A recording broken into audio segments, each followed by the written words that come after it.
Dios les bendiga, amados hermanos. Seguiremos hoy estudiando el Antiguo Testamento y tantas enseñanzas de las Escrituras.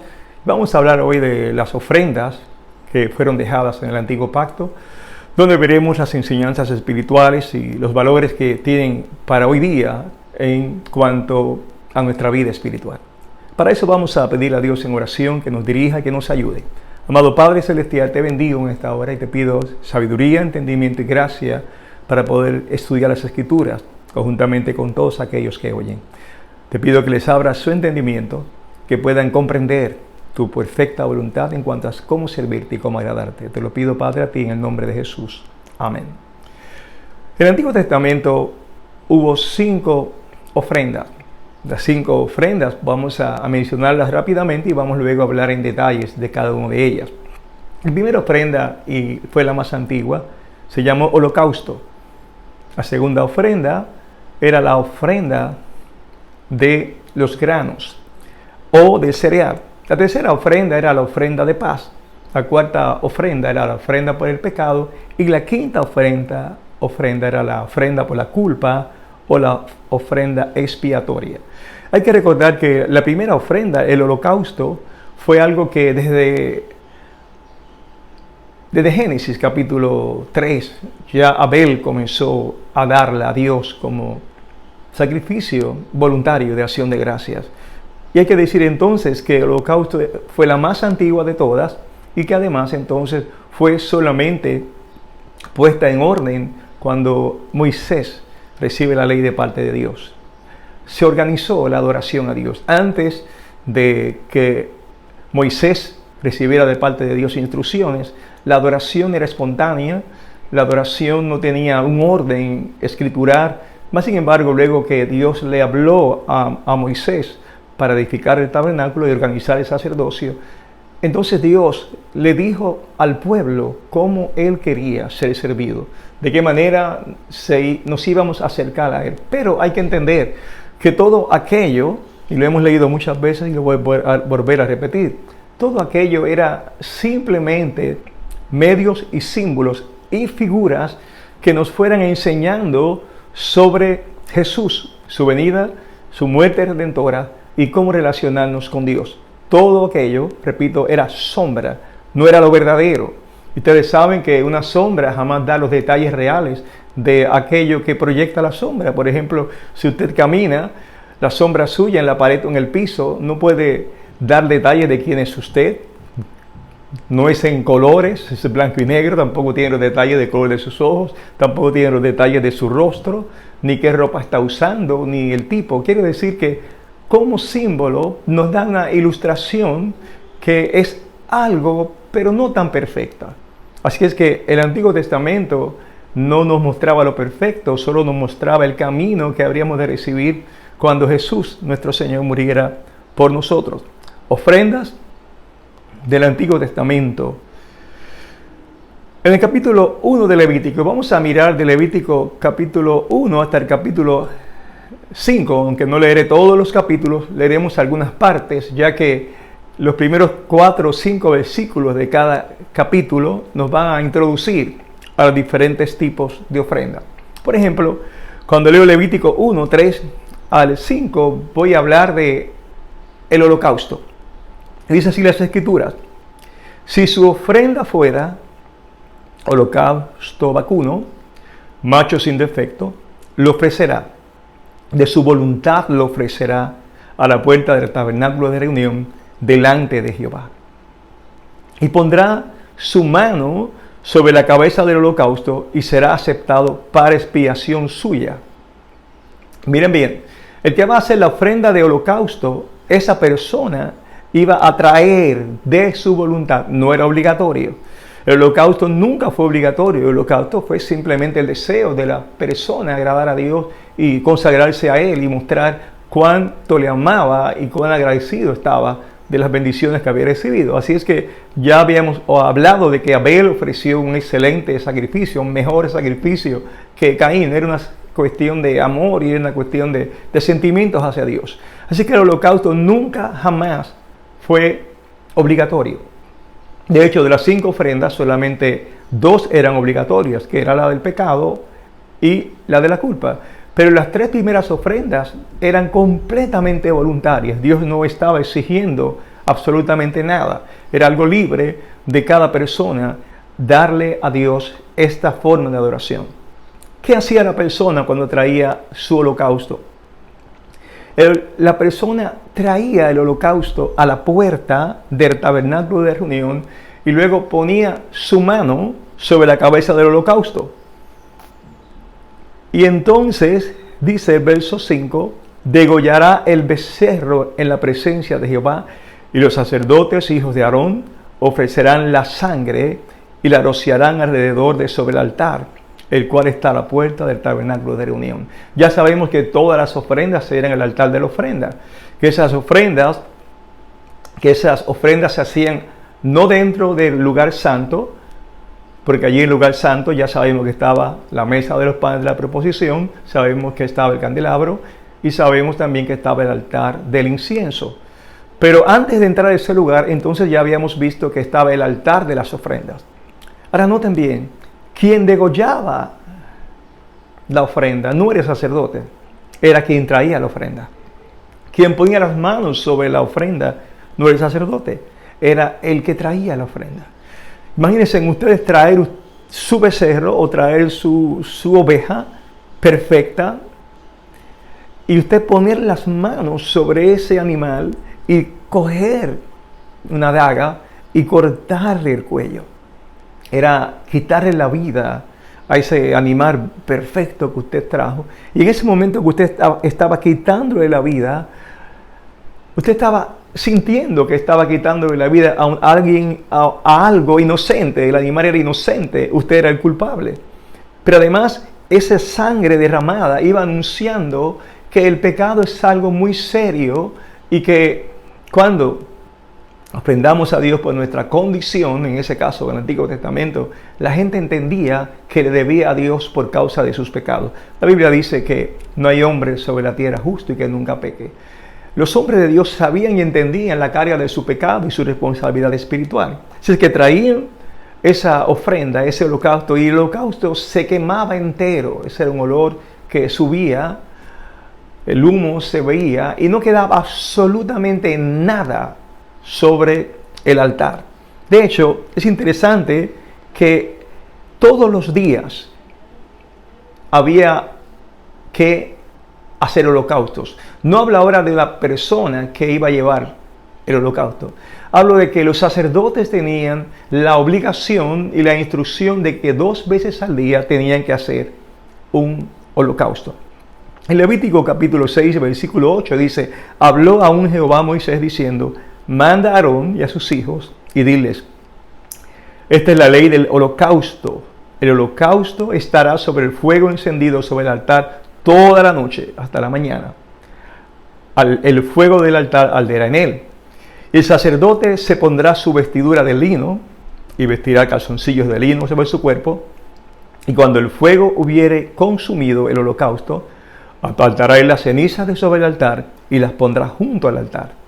Después se quitará sus vestiduras, se pondrá otras ropas, sacará las cenizas fuera del campamento a un lugar limpio, y el fuego encendido sobre el altar no se apagará, sino que el sacerdote pondrá en él leña cada mañana y acomodará el holocausto sobre él y quemará sobre las grosuras de los sacrificios de paz.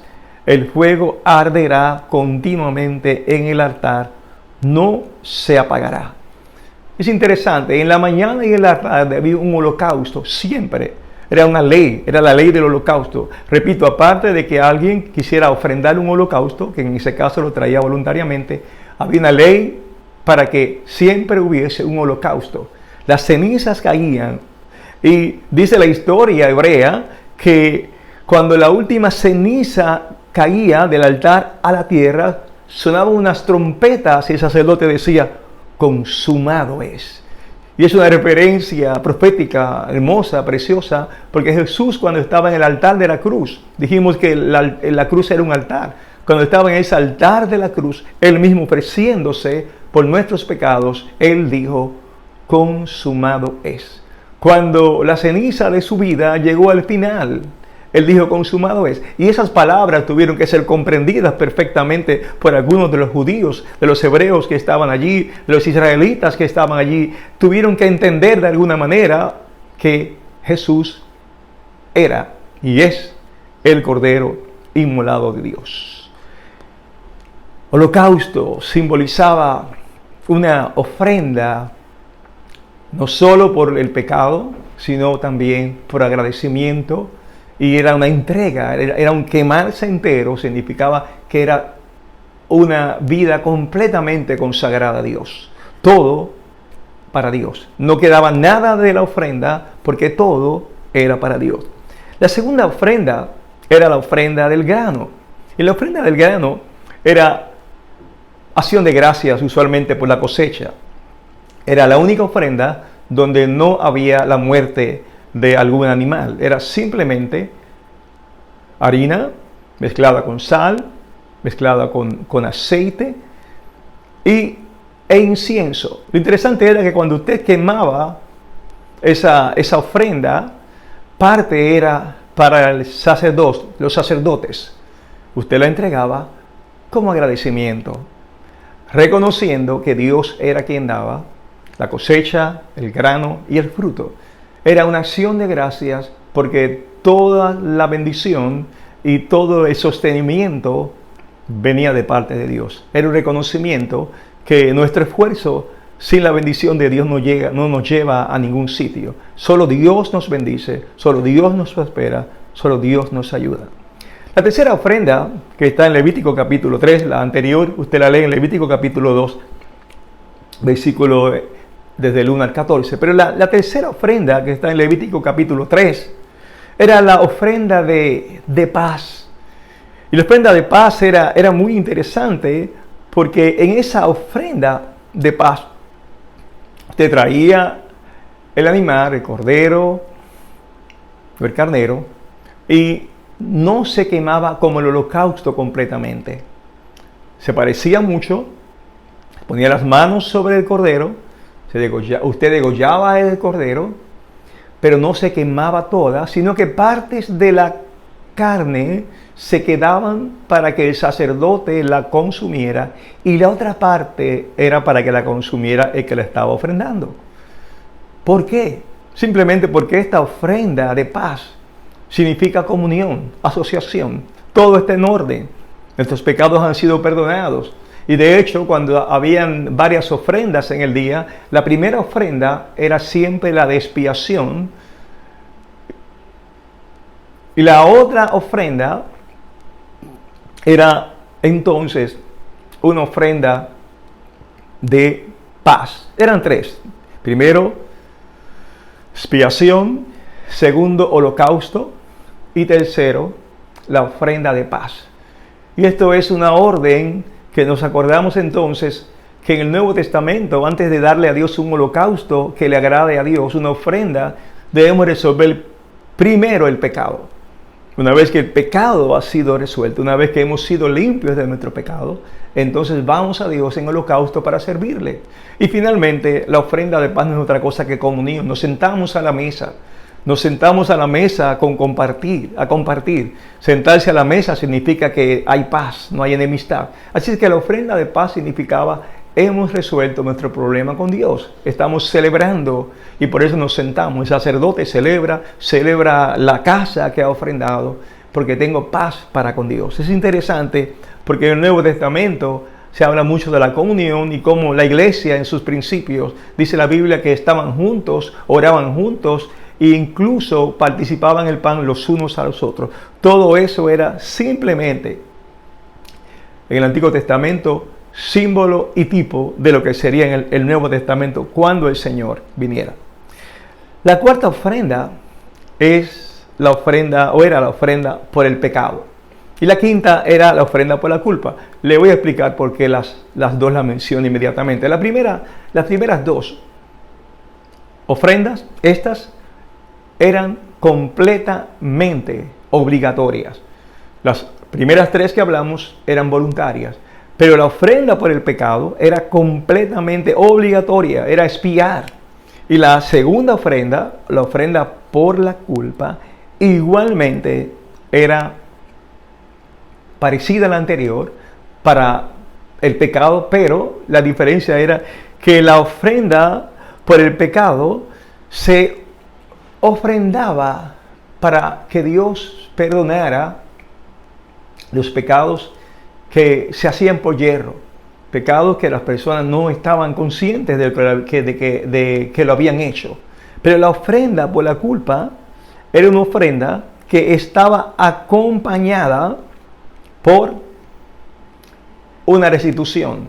Quiere decir que la persona pecó contra otra persona, le debe algo a otra persona, y por lo tanto, en la ofrenda de la culpa, la persona tenía que restituir lo perdido o de prestarle a la persona una atención debida por el daño que hizo. Y si era algo religioso, tenía que pagar el 20% del pecado que había cometido. No solamente entonces estaba entregando un cordero, sino que también porque tenía culpa y le afectó a alguna persona, tenía que restituir a esa persona que hubiera ofendido o que lo hubiera hecho. De hecho, en Levítico 6:4 dice: entonces, habiendo pecado y ofendido, describiendo esta ofrenda, restituirá aquello que robó, o el daño de la calumnia, o el depósito que se le encomendó, o lo perdido que halló, o todo aquello sobre que hubiera jurado falsamente, lo restituirá por entero aquel a quien pertenece, y añadirá a ello la quinta parte, o sea, el 20% en el día de su expiación. Así es que Dios en estas 5 ofrendas cubre prácticamente todo lo que es la vida del hombre. Por un lado, el pecado; por otro lado, la acción de gracias, alegría por un Dios que nos ama y nos suple; por otro lado, qué hacer cuando pecamos y no nos damos cuenta o nos damos cuenta, e incluso qué hacer cuando peco contra mi hermano. La restitución es muy importante.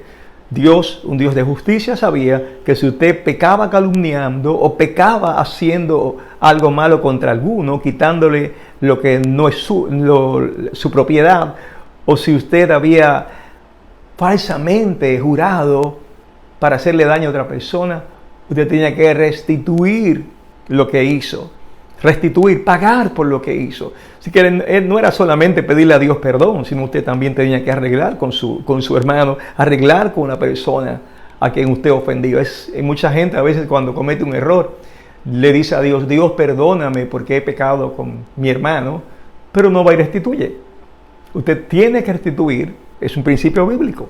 Cuando usted ha ofendido a alguien, no vaya a decirle a Dios: ofendí a alguien y Señor, tú sabes que no lo hice a propósito, Señor, perdóname. Eso está hermoso, pero no está completo. Usted tiene que ir a la persona y decir: discúlpame, te he ofendido, he hecho lo malo, he abusado de tu confianza, he mentido sobre ti. Es duro decirlo, pero si lo hizo, usted le toca. Entonces esa ofrenda funciona delante de Dios. Por eso la Biblia dice, Jesús hablando, que cuando fueras a orar y te acuerdas que tienes algo contra tu hermano, cuando fueras a traer al altar tu ofrenda, dice el Señor Jesús: ve primero si tu hermano tiene algo contra ti, porque algo le hiciste. Dice: primero ve y reconcíliate con él, porque en realidad no podemos traerle a Dios una ofrenda con manos manchadas. No podemos acercarnos a Dios y humillarnos ante Dios mientras tú tienes un problema con tu hermano. Dios nos invita a que primero resolvamos todo lo que es de pecado antes de venir a su presencia. Es simplemente una enseñanza que permanece en el Nuevo Testamento, y desde el Antiguo Testamento Dios empezó a traérnosla. Ahora bien, esas 5 ofrendas, cuando llegamos al Nuevo Testamento, en el libro de Hebreos o la epístola a los Hebreos, hay una discusión muy importante para hablar sobre la grandeza del nuevo pacto sobre el antiguo pacto, para hablar del nuevo orden de cosas que trajo Jesús, para hablar de la superioridad del sacerdocio de Jesús como el orden de Melquisedec, y va a hablarnos sobre la superioridad de las ofrendas o la ofrenda de Jesús sobre las ofrendas del antiguo pacto. ¿Y qué es lo que vamos a leer en Hebreos capítulo 9, versículo 9? Hablando del Antiguo Testamento, dice: lo cual es símbolo para el tiempo presente, según el cual se presentan ofrendas y sacrificios que no pueden hacer perfecto en cuanto a la conciencia al que practica ese culto. ¿Qué ocurre? Hebreos capítulo 9 está hablando de las ofrendas del Antiguo Testamento y va a compararlas con la única ofrenda del Nuevo Testamento, que es Jesús. Ya en el versículo 9 repite y dice, lo cual es símbolo para el tiempo presente, según el cual se presentan ofrendas y sacrificios, y escuche bien, dice la palabra, que no pueden hacer perfecto en cuanto a la conciencia al que practica ese culto. Quiere decir que todo lo que hacíamos en el Antiguo Testamento, dice la Biblia, no podía ser perfecto, no podía completar una obra en el hombre perfecta en cuanto a la conciencia. ¿Por qué? Porque lo que se ofrecían eran toros y machos cabríos, y esos animales no eran gente. Y si el hombre peca contra Dios, el hombre le debe a Dios. Pero jamás una criatura está a la altura del hombre para que Dios satisfaga su necesidad de justicia. Por lo tanto, todas esas ofrendas no quitaban el pecado. Absolutamente no la podían quitar. De hecho, Hebreos 10:1 dice, porque la ley, teniendo la sombra de los bienes venideros, no la imagen misma de las cosas, nunca puede, por los mismos sacrificios que se ofrecen continuamente cada año, hacer perfectos a los que se acercan, porque la sangre de los toros y de los machos cabríos no pueden quitar los pecados. Así que todas aquellas ofrendas, y hablo de las de pecado, la de la culpa y la del pecado, no quitaban el pecado y no podían hacer que la conciencia estuviese libre de culpabilidad. Eran simplemente anuncios de algo mejor. Así que por más que usted llevara ese cordero o ese carnero y lo sacrificara, usted sabía en su interior que ese cordero no era una persona, que ese cordero no podía sustituirlo a usted. Y por eso eran solo anuncios de algo mejor y de algo perfecto. Pero Jesús, la Biblia dice que Jesús es el Cordero de Dios que quita el pecado del mundo. Así es que los corderos anteriores, siendo animales, no podían quitar ningún pecado. Pero Jesús, siendo el Cordero de Dios, siendo perfecto hombre y habiéndose hecho hombre por amor a nosotros, al morir en la cruz fue el perfecto sustituto para ti y para mí. Por lo tanto, una vez que Jesús murió por nosotros, una vez que Jesús dio su vida por nosotros, entonces esa sangre, esa vida entregada, sí puede limpiar nuestras conciencias de la culpabilidad del pecado. Vamos a leer en Hebreos capítulo 9:13, dice, porque si la sangre de los toros y de los machos cabríos y las cenizas de la becerra rociadas a los inmundos santifican para la purificación de la carne, cuanto más la sangre de Cristo, el cual mediante el Espíritu eterno se ofreció a sí mismo sin mancha a Dios, limpiará vuestras conciencias de obras muertas para que sirváis al Dios vivo. Así es que noten, las ofrendas anteriores servían para la limpieza de afuera de la carne, pero Jesús, como ofrenda única por nuestros pecados, nos pudo limpiar la conciencia de obras muertas. ¿Qué significa esto? Que ahora yo sé que Jesús sí pagó por nuestros pecados, y yo sé que Jesús, con su vida más valiosa que la mía, por supuesto, fue una ofrenda acepta para el Padre. No tengo deudas con Dios. Dios me ha declarado justificado. Por lo tanto, no estoy pensando que le debo nada a Dios, porque Dios ha recibido un pago mucho mayor que lo que yo he pecado. Jesús murió por todos mis pecados. Jesús murió por todos tus pecados. Lamento haber pecado contra Dios. No puedo salvarme a mí mismo. No hay forma de que yo pueda pagarle a Dios por mis pecados, pero Dios decidió pagar por mí en Cristo. Y el pago que Jesús ha dado por mí es tan perfecto que no tengo un sentimiento de que aún le debo a Dios, porque Jesús lo ha pagado todo por mí.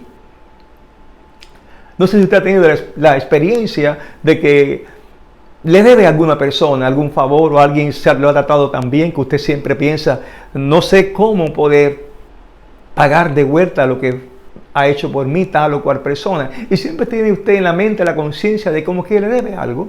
O quizás usted coge un préstamo a una persona y no le ha podido pagar completamente. Y han pasado los años y usted piensa y dice en su conciencia, le debo a fulano. ¿Cuándo podré pagarle? Eso se llama conciencia de culpabilidad, vamos a decirle en ese aspecto. Pero en cuanto a Dios y a nuestros pecados, cuando en el Antiguo Testamento usted traía un becerro, usted tenía la conciencia de que le debía todavía algo a Dios. Pero ahora en Cristo, cuando Jesús dijo consumado es, y cuando Dios mismo nos justifica por la fe, y cuando Dios mismo nos perdona, ya sabemos que todos nuestros pecados han sido cubiertos por la sangre de Jesucristo. Y por esa razón, Hebreos capítulo 10 y verso 19 dice, así que hermanos, teniendo libertad para entrar en el lugar santísimo por la sangre de Jesucristo, por el camino nuevo y vivo que Él nos abrió a través del velo, esto es de su carne, y teniendo un gran sacerdote sobre la casa de Dios, acerquémonos con corazón sincero en plena certidumbre de fe, purificados los corazones de mala conciencia y lavados los cuerpos con agua pura.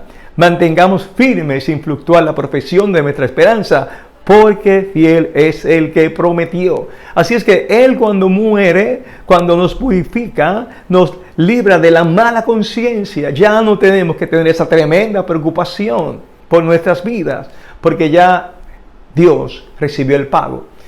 ¿Y de qué otra manera puede ser? Sino que Dios haya pagado por ti en Cristo. La Biblia dice, Jehová sin mirar los pecados. ¿Quién, oh Señor, podrá mantenerse? Pero en ti hay perdón para que seas reverenciado.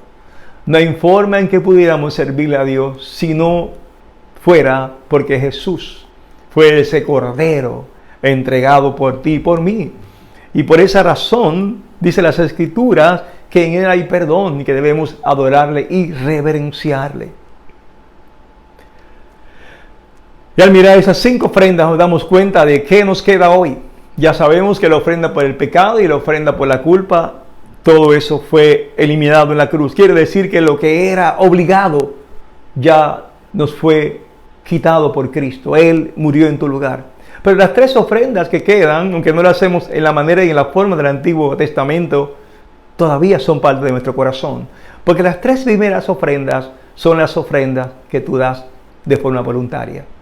¿Cuál es esa ofrenda del holocausto? No vas a quemar un animal, pero tu vida entera se la vas a dedicar a Dios. La paz. No vas a tampoco ofrecer un sacrificio, pero vas a andar en comunión con Dios y con los hijos de Dios. La gratitud, la del grano. No vas a llevar granos, pero cuando te des cuenta de la bendición de Dios, que Dios ha prosperado tu hogar, tu trabajo, tu vida, es un tiempo de tú estar siempre agradecido por el Dios que te suple absolutamente todas las cosas. Los principios están ahí. Ofrendamos a Dios con nuestro corazón, con nuestra vida y con nuestros hechos. Y le damos gracias a Dios porque en Cristo Jesús hemos sido perdonados con una ofrenda perfecta. Que Dios te bendiga, haya edificado tu corazón y tu alma con esta enseñanza. Amado Padre Celestial, gracias por estos sacrificios que eran sombra y figura de nuestras vidas hoy día en este nuevo pacto. Bendice a cada uno de los que oyó. Añade tu sabiduría y gracia para que entendamos aún más profundamente de lo que hemos hablado. En el nombre de Jesús. Amén. Muchas gracias. Que Dios les siga bendiciendo en esta noche.